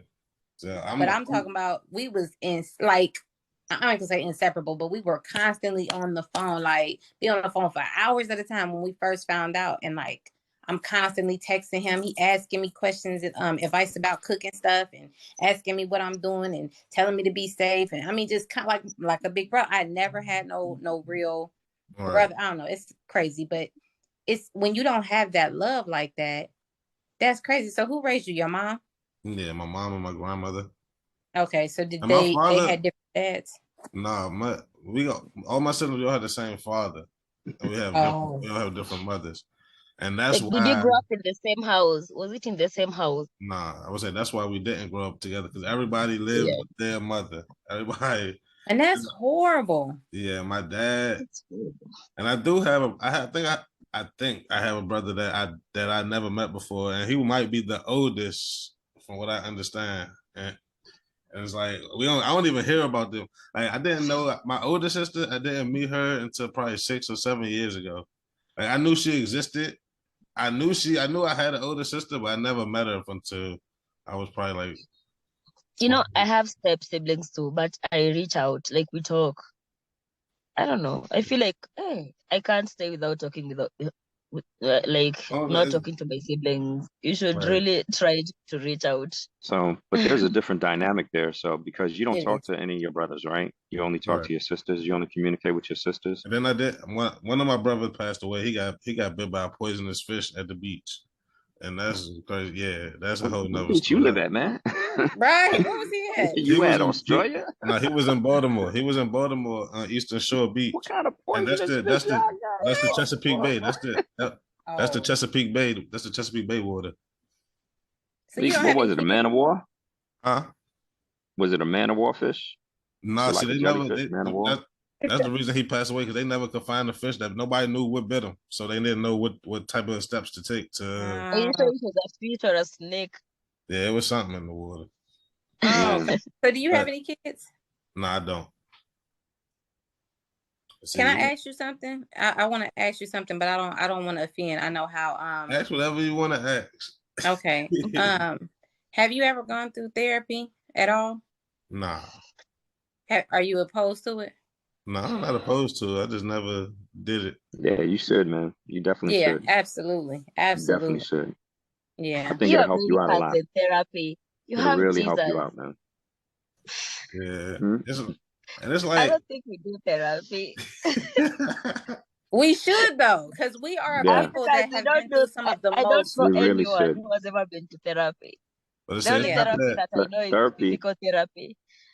Here's the thing, though. The difference between here and there is that, just like you said earlier, just every time you talk to somebody from here, you notice how different our customs are. So, we live a different way, and we've been through different things. Not saying that you don't go through anything there, because I'm not, I've been there, and y'all have your own set of things that you go through, but they're different than so a lot of us that are here, that, melanated people here, we all have issues that we need to be more aware of, mental health awareness, and a lot of us do need somebody to talk to. We really do. Whereas there, it might not be much of a need. You know what I mean? But here, we all need it. We all need somebody to talk to. We all should be going to and just know what is wrong with. I don't know. Well, say I don't think you it's have not that that I have a here. lack of family like per se, but it's like more of a chosen family. Like I'm Yeah. more with my friend, like people that I grew up with, more so like my friends in the neighborhood is the people I'm closer to than even my cousins or actual like I really didn't grow up with any of my family besides my mother and my grandmother. But Okay, as long as you have someone though. it's like the people, my friends, just became my family. Like them, the people I still hang out with today. And how old are you? I'm 29. Oh, you know what? This is perfect then, because it's not. No, because I thought you was gonna say I didn't know how old you was, because Black people, we age really, really different and everything. Like I didn't know, Yeah, but I mean, you still are at a really, really good age where you can still like dig deep. Because I think it's sad to hear that you've never loved. Like my situation, I probably have loved, but the amount of trauma that I went through kind of canceled it out. So for me, I just feel differently about it. And I've gone through counseling and I'm still seeking it. But for you as a young Black man, very young Black man, and still have so much promise and so much time. And I mean so many different people that you could probably touch. And maybe you going to get therapy could actually make other people go get therapy. You know what I'm saying? And I think it's definitely. so weird that in our culture in the United States that we okay with separating kids like that. Like, I mean, it's no reason, like, regardless, even my situation, when we were going through the custody battle and the dad was coming back and forth for visitation, he took my nephew all the way back to Washington State. And he obviously did not know me like that. So we went to Washington State and we went through the court system, only with a P.O. box, found out where he lived, got the police involved, and got my nephew back temporarily until we finished our case here. And I'm still fighting that case. But I just think it's weird for you to cut and isolate a child off of your own adult, grown, mature, or immature beliefs. I think it's just it's unbelievable and it's so sad. So all his siblings are here. And since he's been gone, we haven't talked to him because the dad just refuses for us to talk to him. I've called, I've asked to pay child support for my nephew that I've raised. And I'm talking about he was in the middle of football season when they took him. He literally was the quarterback. He had a game on that Monday. He had another game on that Thursday. They took him on Wednesday. Wow. So, I mean, I think it's sad because, I mean, all he's known is his siblings here. He does have siblings there. But the thing between us is I would never, even when he took him against, our better judgment and told us that he was just taking him for the weekend and took him all the way back across so many different state lines. When we got him back, he called the next day. It was Father's Day. We gave him the phone. That's his dad. I don't agree with his decisions, but at the end of the day, my nephew's not going to grow up and be looking at me like, so you kept me away from my dad because, right. like, I know I'm going to have to answer to that. And people need to be more aware. Put your feelings aside and think about these kids, because if you would have grown up with all these siblings, I guarantee you probably would have been in love by now. You probably would have had multiple children. Not saying that that's why you didn't, but I'm just saying, more people to love on you, more people to tell you, oh, maybe this, maybe that, blah, blah, blah. And then you would have been exposed to more things. And then, like, I don't know where your siblings are, because sometimes it pushes you to travel. Yeah. So I got one sister in Memphis. But my brother. the United States, Yeah, they govern so much over us. Like sometimes they're like, okay, they got visitation, so they can fly all the way to Philly from Ohio, blah, blah, blah, regardless of how old the kid is. And then you got all this traveling that you done did, where most kids or most people won't leave a city. You know what I'm saying? So, I mean, it's just so many things that could have opened y'all up to everybody. Yeah. I just think it's really, really unfortunate. But if you take anything away from this, if you could, and maybe not go get therapy, but just entertain it for a minute, just a few sessions, and just like really, really, really think about it. It's so beneficial. I agree. It definitely is, man. It's and that's one of the reasons why I decided to go to school to become a therapist, man, because especially in our community, we have such a lack of knowledge of mental health, and we look at it as a taboo word. You know what I mean? Oh, I ain't going to go see somebody. I ain't crazy, you know, and we do That's that when exactly how it I feel doesn't mean about it. Well, I say that's it doesn't exactly how I mean feel Is that how about it. you exactly. go? Look, That's yeah, exactly how like I it feel is, about and it. and it's a shame, especially for us melanated males. This is how we feel because we let that maleness get in the way, and we don't want to, you know, we're afraid to ask for help. You know, we're afraid to ask for help, and for me, you know, it just come a point where, you know, I'm trying to, you know, educate our community on mental health awareness. And look, it's okay to go talk to somebody because we all, let me tell you, if you think that you don't have something that you need to talk about, then you really got something you need to talk about. Because I Absolutely. don't care who you are, and I don't care how good you think you got your game going on. Nah, we all got some issues up in there. We all do. Ain't none of us perfect. We all got something embedded in us from either childhood, mommy issues, daddy issues.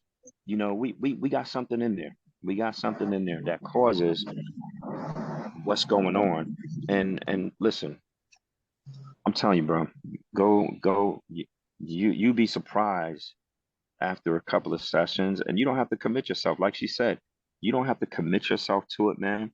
Just go talk to somebody, but give it 2 sessions, man. I guarantee you, you will feel so much better, even just being able to get out things that you've been holding on to. You'd be surprised what it could do to talk to somebody. You'd be surprised how well it is. And that goes for anybody out there listening to this, man. Listen, don't be afraid to get out and find you somebody, you know, and talk to. I mean, therapy is important in our community. It's very important in our community. You know, it could I do really wonders for you. I'm telling you. for really, Hmm? really, really important for men because I mean, if you're supposed to be the head of the household or you're supposed to be the person to lead, it's so much pressure on you to do this right, to do that right, to do this right. And I mean, you got to be strong, and you can't do this, and you got to focus on this, and you can't focus on that. And, I mean, it's a whole lot of pressure on you, and you're supposed to be Mm, leading at the same time. I mean, it can't hurt. right. Just look at it like that. Don't look at it like, oh, I ain't got nothing wrong with me. Just be like, well, it can't hurt. You Yeah. know. Like for real. And you Yeah. so young. And I'm telling you will be so surprised. And then you got a platform. So you will be surprised how many people you might save. You Yeah. might save, you might touch or something. Because somebody could be dealing with something mental health and not even really realize it and just flip. And I think it happens so much. And people just be like, oh, they Yes. snapped. You know what I'm saying? Right. Yeah. Listen, you ain't got to tell nobody. Just keep it a secret. Just go for a couple of times, and you'd be Yeah. surprised, and it'll open you up, and you'll be like, yeah, you know, I went to talk to somebody. You ain't got to tell nobody. Just go and see how No. it feels. Yeah. Go and see And how then it you feels. paying somebody to keep your secrets. Like you don't have to, well, maybe not necessarily pay them, but because some they got a bunch of free different things out there too. But you got these people that you can just put all the weight on. Because I know I got a bunch of friends, so called, but then I got like my best friend, and when I go through stuff, I shut all the way down because I be like, this is heavy. Like I didn't prayed about it and cried through it for hours. I'm like, I can't imagine going and trying to put this on her, and she got all this other stuff she got to go through. So you being a man is supposed to be, like I said, at a certain point you're gonna be like the head of your household, and you're gonna be looking to lead your wife and your kids, and I mean they might have cousins or something. I mean you might be the guy of wisdom. You know, you got to be able to Yeah. like organize everything going on in your head mentally. And for the Black True. community, like you would be so shocked what it would do for you, and what it, like I said, it Very might true. touch somebody else. Y'all gonna make me call my Call them, Hey, call do it. them. Do it. Hey, do it. Absolutely. say Do it, man. it Do ain't it. that we don't have each other's numbers. Yeah, text them. Don't even call. You Listen, can right. text them. Hey, right after we end this show, you should go at least, like she said, just text him, be like, "Hey, what up, bro?" Yeah. Yeah, Yeah, Just my do that. brother I leaves might me on just red do Couple all of the words. time. You just take a couple of words. Just, hey, Hmm. you be the first one to reach out. it. Yeah, You know? Yeah. I might just. Yeah. Yeah. Yeah, I got because you one should more have question. loved somebody by now. You should have been in love at least one. I'm sorry. I I'm just gonna think tell it's you. so. I'm gonna tell you as far as that Okay, goes. now Like, you know, my, I'm actually 29 too, and I feel like why do I have so much more experience? Like, uh, Yeah. no, but look though. as far as No, like you have to me live, falling in man. love, like my age group per se, it's actually kind of hard in my It age is. group because you No. got a lot of girls I have approached. Like I've had a girl mid conversation ask me to pay a bill for her, Yeah. like straight out the gate. Can you Yeah. pay this? And I'm Hey, like, yeah, you bring up a good What's my point, last man. name, girl? that's what like what Yeah. is Yeah, so I you bring like up a Wait, good point, wait, man. you guys, you Yeah, don't good pay point. bills. You don't pay But bills for your girls. I don't know. no, it's like No, it's I, that's not what they that. It's ask. saying not on no first date. Not on not no even first date. a first That's You what don't know they conversation. nothing ask. about Like, her. you don't The first, pay for the meal on the first day. no, Oh yeah, yeah, it's definitely. more I would. so like on the The first meal. conversation, not even getting to a date yet. Like Yeah, me that's what we walking talking up about. to The you, culture is so different. It's yeah. so Hmm. horrible here. But see, even that, even what Oh you just God. said, should make you think about it, and it should make you be like, you know what, I should go get some therapy because this is crazy. My age group is so messed up. It probably make you want to date somebody outside of your age group. Yeah. Yeah, Hey, real I talk, bro. swear, I think it's like Your a age thing group for is us. the hardest age group Yeah, there is, man. it's like there's no love in my age Y'all group. right. Between what the music is teaching y'all, what TV or is teaching y'all, I feel bad. Y'all got it bad. I got it bad. You around my oldest son's age, and I'm telling you, y'all got it bad, man. Y'all got it from what's going on and what y'all have been taught growing up. It's okay to call women bees oh and yeah, and all of this stuff. That's okay and everything and to man, it's crazy. See, me being You're raised by right. my You're right. mother and my You got it grandmother. bad, bro. You got it bad, brother. So the Yo, simple You me being like, raised by my mother and my grandmother, I have great respect for women in general. hmm But as far right. as the woman, the woman who's gonna deliberately try to exploit me as a resource, I don't have love for that. I don't and like. where are you at?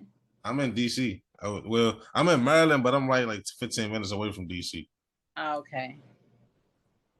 yo, And like and you know where you at. you guys have to Where you pay at, me. it's Like, about I'm still five there. women My for every mind is dude. still there. Like, I don't think I've ever paid a bill in my life in any of my days. Like, you guys, where are you living? You say you never paid a bill in your life? I've never paid all the debts I've ever been called to. The guy has to take care of it. Like, I don't know. Man. I've never paid a bill unless it's just me and my girls. We're going out and then I'll pay for that bill. And even then, I feel like my boyfriend will just call me like, "Yeah, what are you doing?" I'm like, "I'm having like dinner Okay, with my so girls." And then he would like, "Oh, let me pay for that." question. Like, that's a You thing. you expect your boyfriend, your husband to do that for you, or would No, you I don't expect a expect, strength, but they just do. just a man in general who's just approaching you? Would you expect him to do that? They do that. Like, literally, they But do see, that. They find you. Yeah, a like sometimes difference I in the just eaten with culture. my friend. But And then they're see, like, "Oh, you guys, you girls look good. What and what and what? Let me pay this for you." And then you're like, "Oh, okay." See, but what you I'm know saying, what? they There's a call that difference in tricking. the culture, though. Yeah, there's a Hmm? difference in the culture, though. The culture is totally different. What women do, what women and men do there and here, it's totally different. So the way you're raised there, and not only there, but a lot of different countries in Africa, you know, the way that they're raised there and the way we're raised here is totally different. The mindset is altogether different. And not saying that that's a good or a bad thing. It's just saying that it's different. The mindsets are totally different. So whereas you growing up or you've never paid for anything before, that comes also with traditions. You see what I'm saying? See, because we've been here, we've lost a lot of those traditions, and different things have been inculcated into us. Whereas, y'all have had the blessing to be able to keep those same traditions, but Yeah. different things have different things have been inculcated into us by force. We didn't want it this way, but now look at us now. This is what we got, so we just got to work with it and deal with it. You know what I mean? So, Yeah. you know, it's unfortunate. It's It's unfortunate, but unfortunate. it's just the way it is. You know what I mean? Um, and then you have some places that are changing. There's some even in Kenya, there's some places that are bad. I mean, every place has I don't care what state, what Yeah. country you in, every place has their bad place to where things Hmm. aren't like that. It's not like that everywhere in Kenya. It's not like that everywhere in South Africa. It's not like that everywhere in Ghana, you know, because I've been these places and I've seen it. So it's not like that everywhere. You I know, think for but our for the men, it's majority, more about. majority. I think it's more about ego. That's Is it. it ego or inbuilt? I don't know. As It's far as just a thing. over here too, it's like as a man in a relationship with a strong woman. Well, I'm not even gonna say a strong woman. Just in general, a man in a relationship with a woman barely has a voice. Like barely. Like we're expected to pay for this, take care of that, and work. As far as a woman, as far as my age group, how I look at it, I don't know if this is the case, is how women are thinking. How I see it is the woman in my age group doesn't want to literally do anything, doesn't want to be held accountable for mess like shaky things that she would do, and also doesn't want to have to take care of her own self while doing everything she wants to do, while the man is over here doing slaving and trying to bring in order to keep the relationship. Because I'm also a Lyft driver, and I hear people conversations, and I hear girls on the phone. I'm gonna get him to pay for this, and this. Oh, I'm not doing nothing for him. I hear it. I literally hear them conversations. It's like, how do you expect a man my age to feel? Okay, you see, Now we even get for down us, to the we nitty have gritty. that. Now we Like, get I know down what to you're the nitty saying. gritty. It's like that's how I see it. Like that's literally what I see. Like I know that's not all women, and it's not all women in my generation, but that's what I see in my community personally. But I want to then, know what okay, Tiffany got to say. Tiffany, real quiet back Right, there. go ahead. I'm Tiffany ain't sorry. said nothing this whole. Tiffany just talked when asked a question, and that's it. Look, she playing it safe. You playing it too safe back there, Tiffany. Yeah, they told me my human design is manifesting generator, and so I respond to things. So sometimes I sit back and play that position. But what I would say, what I had to learn to do even in my own life is sometimes we can see it's good to be aware of what society is doing. But what I do is I pull all my energy back from society, and I have to go within myself and ask myself, okay, well, what position do I want to play to a man? So as a man, I would say, are you clear about what you're willing to do first for yourself? Like, are you willing to provide for yourself? Are you willing to love yourself? Are you willing to see how worthy you are? Are you willing to see? And then once you do that for yourself, then it don't matter about what you see. I mean, it's good for you to see what you see, but then you have to use your own imagination and create what it is you want. So then, because wherever you put your attention and focus and energy to, you're attracting more of it to you. So if you not seeing what you want to see, then stop looking at that. Start creating what you really want. So you got to sit down with, sometimes I recommend considering sitting down with a pen and paper and writing, okay, I want to do this for my woman. I do want to do this for my woman. I don't want a woman who do this. So we don't have to be so externally focused on what society and what the world is doing. At some point, you got to bring it all in and be like, okay, well, look, let me look in the mirror. What do you want? And then you can create your own world. You don't have to live the world that you see. You can create your own vision. So, See, Tiffany been winding up for the whole show. She's been winding up for the whole show. Tiffany, drop Just waiting for somebody to say, Tiffany, go. But I also want to say, bro, everything squalor. I think you're in an excellent position. I love to see people who they don't really like what they see. They don't really want to participate in it, because I feel like you are like a gem buried in treasure. So I mean, I think it's awesome to be the person who's a different person. So if you see everybody behaving and acting like this, and you realize like I don't really like that, you the thoroughbred out of everybody, because you got your own personality. So you can rise from the ashes and you can be the example of what you do want to see. And so that's what I had to learn. Stop being so focused on what they doing and what it looked like. Okay, well, what do I want? So let me be the example. Let me start paving a whole new path of what I want it to look like. So I think you're in an excellent position, and I'm just looking forward to see what you created yourself, because you're in a great position to create exactly what you want. Because remember, we got the power. Like, we got the power to create whatever we want to create. As long if you want to tap into it, it's there for you. Thank you. So Does anybody else have anything else to add or to say or ask a question? Anything? Nah, I had a good time, man. I enjoyed all of y'all talking with y'all, and I really enjoyed the show. You know, I appreciate you allowing me to come on. Real talk. Appreciate you, man. Thanks a lot. Yes, I would like to add that I have a live we do on Wednesdays. So if anybody's interested in speaking some more, I speak about gratitude and things that we're grateful for. So if anybody's looking for some more speaking engagements, we can send a friend request and we can talk. Hey, can I give a plug for my show? Go for it. Yeah, you know, so like I mentioned earlier, you know, So-Called Black in America. It's a new podcast, and what we talk about is different social issues that affect the melanated community. Some shows will be, you know, with me just talking, and some shows I'm gonna have panelists on there, you know, subject matter experts. I'm telling you, it's gonna be dope. I recorded about 2 shows already. So next week it's gonna be on there, but you can hit me up on Instagram or Facebook on that same thing, you know, So-Called Black in America. Look me up.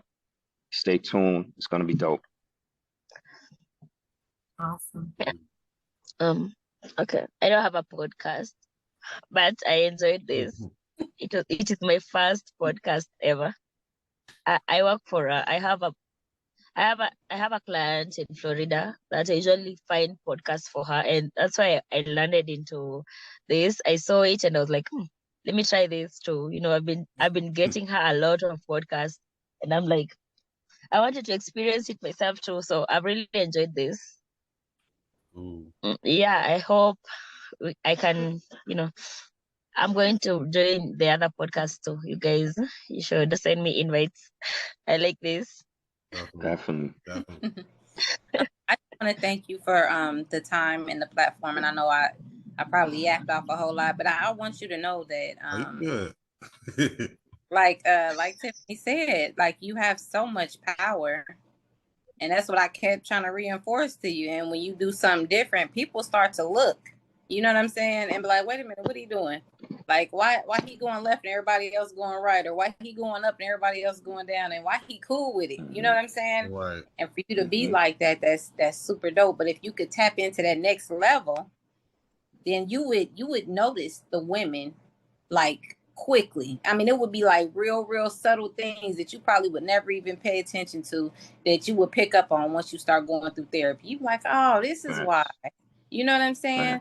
And then I'm telling you, the female that's meant for you, and you don't have no kids, man, keep guarding your peace. For real, because they're gonna be knocking your door down, bro. I'm telling you, a unicorn out here. Knocking your door down, yeah, real talk.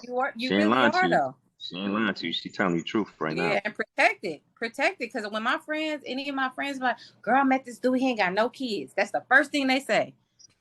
You know, I don't surround myself with females that are like leeches or anything like that. So anything that they would expect you to pay for, they would probably already had the money getting ready to pay for it anyway. But I'm just saying, like, so I mean, that's why it's so different. That's why everybody was just, and you was like, I've never paid for anything, but here in the United States, it's so messed up. I mean, I don't want to go all the way into it all over again, but it's just it's so messed up.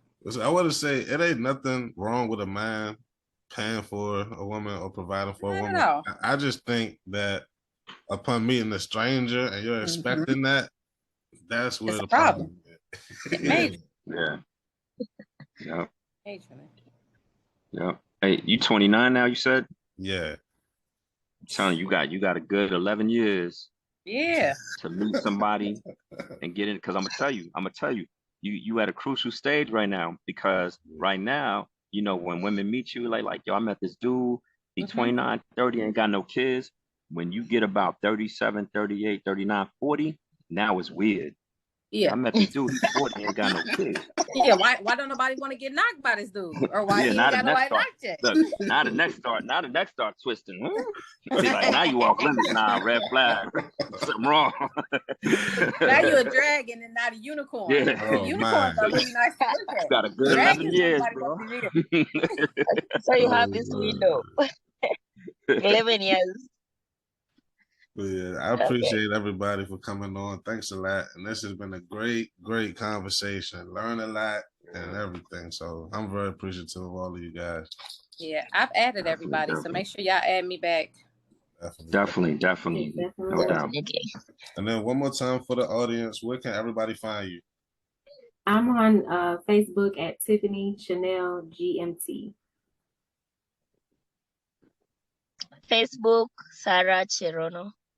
Instagram, S_Cherono. Yeah. Mine is Samantha Bradley on Facebook, and on Instagram I've got 2 pages. One page is for my sister, and the other one is my own personal one. The one for my sister is jsimone.baby.bean, and that's the one that we're doing all the fundraisers and stuff for. But my personal one is just jsamantha362.